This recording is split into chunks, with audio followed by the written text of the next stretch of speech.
мынау қазіргі кезде байқайсыздар ма, мынау психологтар ретрит деген нәрсені көрсетіп, ұсынып, жұртқа өткізіп жатыр, жұрт оны алып жатыр. Негізі психологияда оның орны ретрит деген демалыс қой, қазақ тілінде айтқанда. Демалыс адамға неге керек? Және де мен жалпы демалысты айтпаймын.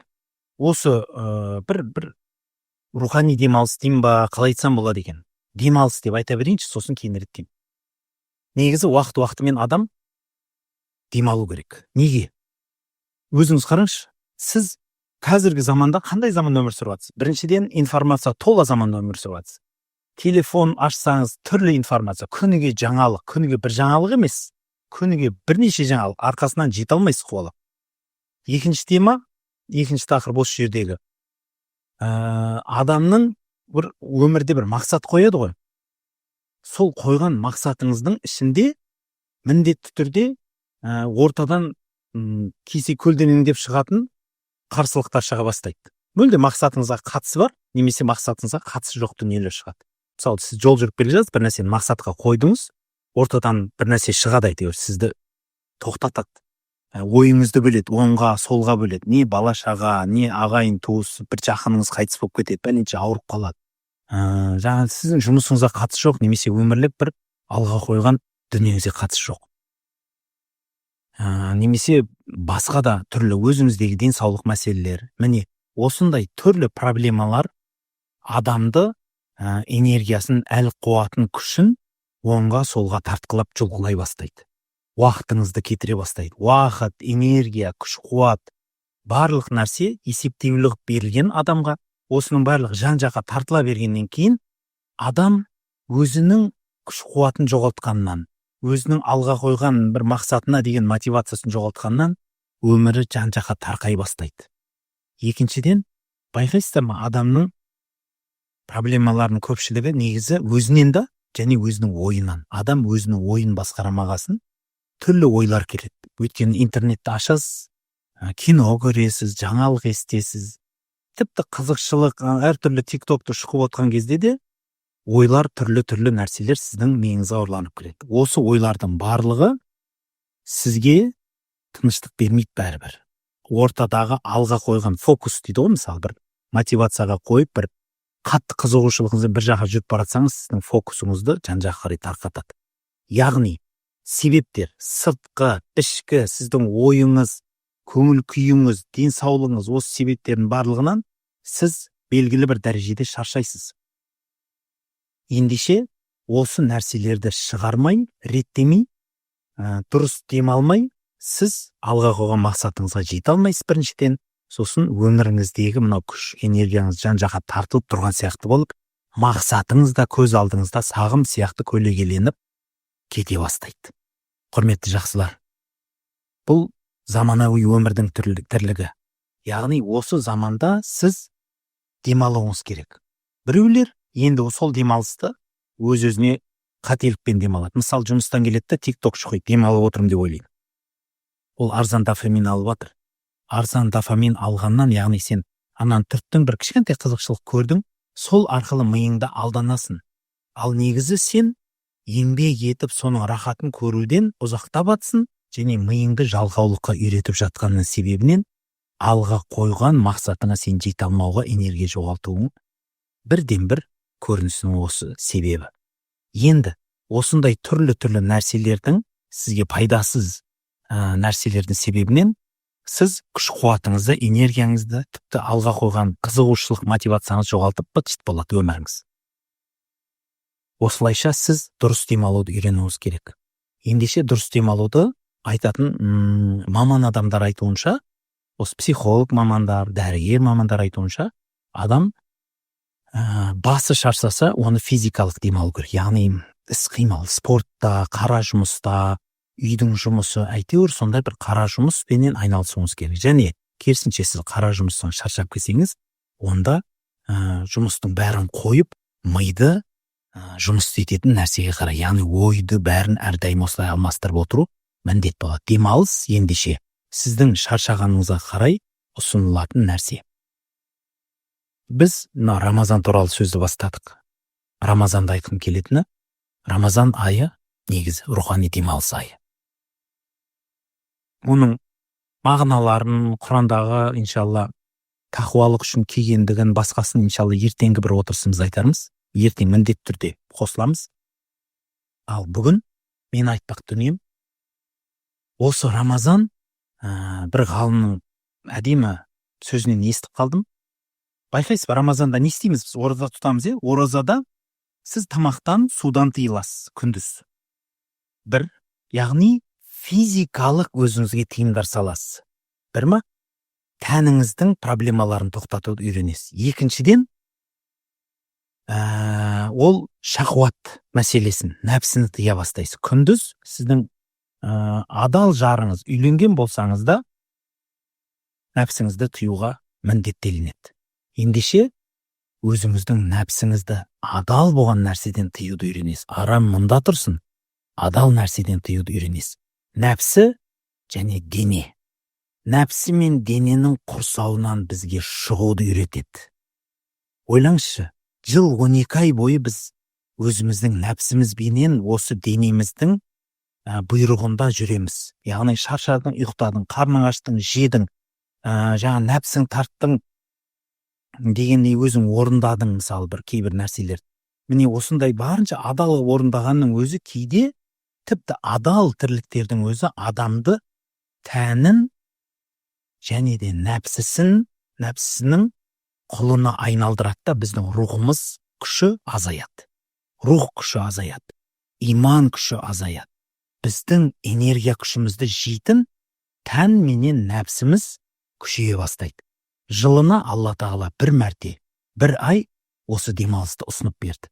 Яғни тән қалауы менен нәпсінің қалауын тоқтатуды үйрену. Оны мен әдейі айтып жатырмын. Бұны саналы түрде жасауымыз керек. Ризалықпен жасауымыз керек. Осы жерде жұрттың барлығына айтып атқан ретритна керемет ұқсастық бар. Менің инстаграмыма кіріп көріңіздер, дауыс шығып жатыр ма бір? Енді жақсы екен. Ретрит пенен Рамазанның ұқсастығы бар, ұқсамайтындығы бар. Ұқсастығы неде? Ретриттің бірде-бір нәрсесі өз-өзімен жұмыс, өз-өзін жаңадан тәртіптеп реттеу, мақсаттарын жаңарту, фокусын реттеу, және сіз алға қойған мақсатыңызға әсер беріп атқан нәрселердің бәрін қарастырып, орнына қойып алып, қайта күш қуатты жинау, яғни энергия жинап, алға қарай жылжуға уақыт алып алу. Мен оны мынандай мысал айтар едім. Бір екі кісі бар ғой, мынандай екен, бір жігіт, жас жігіт, өте әл қуаты қайнап тұрған уақытында естіп қалады да, бір кісі, жас үлкен кісі екен, 60-тарға тақып қалған кісі, мынау балташы дейміз ғой, орманда баяғыда қолмен шабады екен да ағашты. Сол әлгі үлкен кісі ең үздік балташ екен. Жасы 60-қа жетсе де ең үздік балташ екен. Бір жігіт енді 20-25-те қайнап тұрған уақыты деген жетеп, кәдімгі анау ағаштарды қолымен жұлатындай күші бар кез ғой. Сомен ана кісіге келіп, аға дейді ғой, 60 ел ағасы, тіпті қария болып қалған кездер, менімен жарысасыз ба дейді ғой. Кім көп ағаш шабады? Екеуі балта алып алады, бірдей балта алып алады. Сөйтеді да, уақыт белгілейді. Пәлен уақытта екеуміз балтаменен шауып жарысамыз. Бір күн жарысатта, мысалы, таңғы сағат 8-ден кешкі сағат, мысалы, қай уақытта күн батады? 5-6-да күн батса, қараңғы болғанға шейін, осы уақытқа шейін кім қанша ағаш шабады, сонша сосын тоқтап санаймыз дейді ғой. Болды. Келсеп, таңертең басталады, жігіт енді ана балтаны жақсылап қайрап алып келген, ана кісі де қайрап алып келген. Кетті деп сағат басталған кезінде екеуі бастайды ғой ұра. Анау жігіт деген енді алғашқы күш деген жетеді ғой 20-25-те. Орып, ағаштарды итеріп құлатып келе жатыр ғой енді. Бірақ байқаса, әрбір 40 минут немесе 1 сағат сайын әлгі кісі тақылдатып жанындағы адамды ағаш шауып жатыр ғой. Тоқтайды. Бір белгілі бір 3-4 минут, 5 минут тоқтайды. Сөйтіп қайтадан жалғасады. Бұл жігіт сол тоқтап қалғанда, ана кісі шаршады, тоқтады, мен ұра берем, мен әлі шаршамадым деп ұра береді ғой. Кешейін күшін азып тозып жеткізеді. Күн батады, тоқтатады, сөйтіп сол жерде санайды ғой енді. Кім қанша ағаш құлатты, жарығап келіп санайды. Сөйтсе, әлгі кісі көбір ағаш шауып қойған ғой, 60-та болса да жас. Таң қалады ғой жігіт. Мен мүлде тоқтаған жоқпын дейді. Сіз әр 1 сағат сайын тоқтадыңыз. Қалай дейді ғой, сонда айтады ғой, қарасаңшы. Сен таңертеңгі қайраған балтаңменен шаптың дейді да. Балта бірнеше ұрылғаннан кейін жүзі қайтады ғой оны. Кешке шейін күшің қалмайды. Сен өзіңнің де күшің қалмайды, балтаңның да күші қалмайды. Осылайша кешке сенің продуктивность дейді. Яғни сенің жеміс беру әдістерің бәрі азайғаннан, міне осылай сен өзің ойла дейді. Таңертең ана күшпенен, балтаның күшіменен өзіңнің күшің мықты болып тұрған кезінде бір ағашты қанша минутта шабатын едің? Ал кешке жақын қаншалар шоқладың ана жерде? Ал мен дейді, әр 40 минут сайын тоқтаймын да қайраймын дейді балтаны. Қайрап атқанда өзім де демаламын, балтам да қайралады дейді. Міне, демалыс, ретрит деп айтамыз. Демалыс міндетті түрде адамға қажет. Осы Рамазан айы әрбір мұсылман адамға ендеше дәл осындай қажеттілікке сайып келеді. Енді айтпағым, білесіз ба, біздің нәпсіміздің қалауы бар. Ол адал болса да, бізді нәпсі қалауы адалынан беріп тұрса да бұзылады, бізді бұзып бітеді екен. Өйткені нәпс ләуама бізді әрдайым жамандайды, критикаға салады, осылай да шаршатады. Сіз адалынан беріп тұрсаңыз да нәпсіңіз сізді бәрібір өз-өзіне құлдыққа тыға бастайды. Екіншісі тән. Тән қалауының барлығын сіз барынша адалынан жасадыңыз. Көп адамдар білесіз ба, мұбаққа кіріп кетіп қалған. Мұбақ деген рұқсат етілген нәрселерге. Рұқсат, Алладан рұқсат қой. Қанша су ішсең рұқсат, қанша тамақ жесең рұқсат, қанша. Ал байқайсыз ба, қазір артық салмақ деген көп адамдарда бар. Артық салмақ неден шықты? Аз қимыл, көп тамақтан шықты. Қарапайым дүниеде айтқанда. Енді оның да басқа себептері бар шығар. Яғни, адалынан тамақ жесе де адам семірді.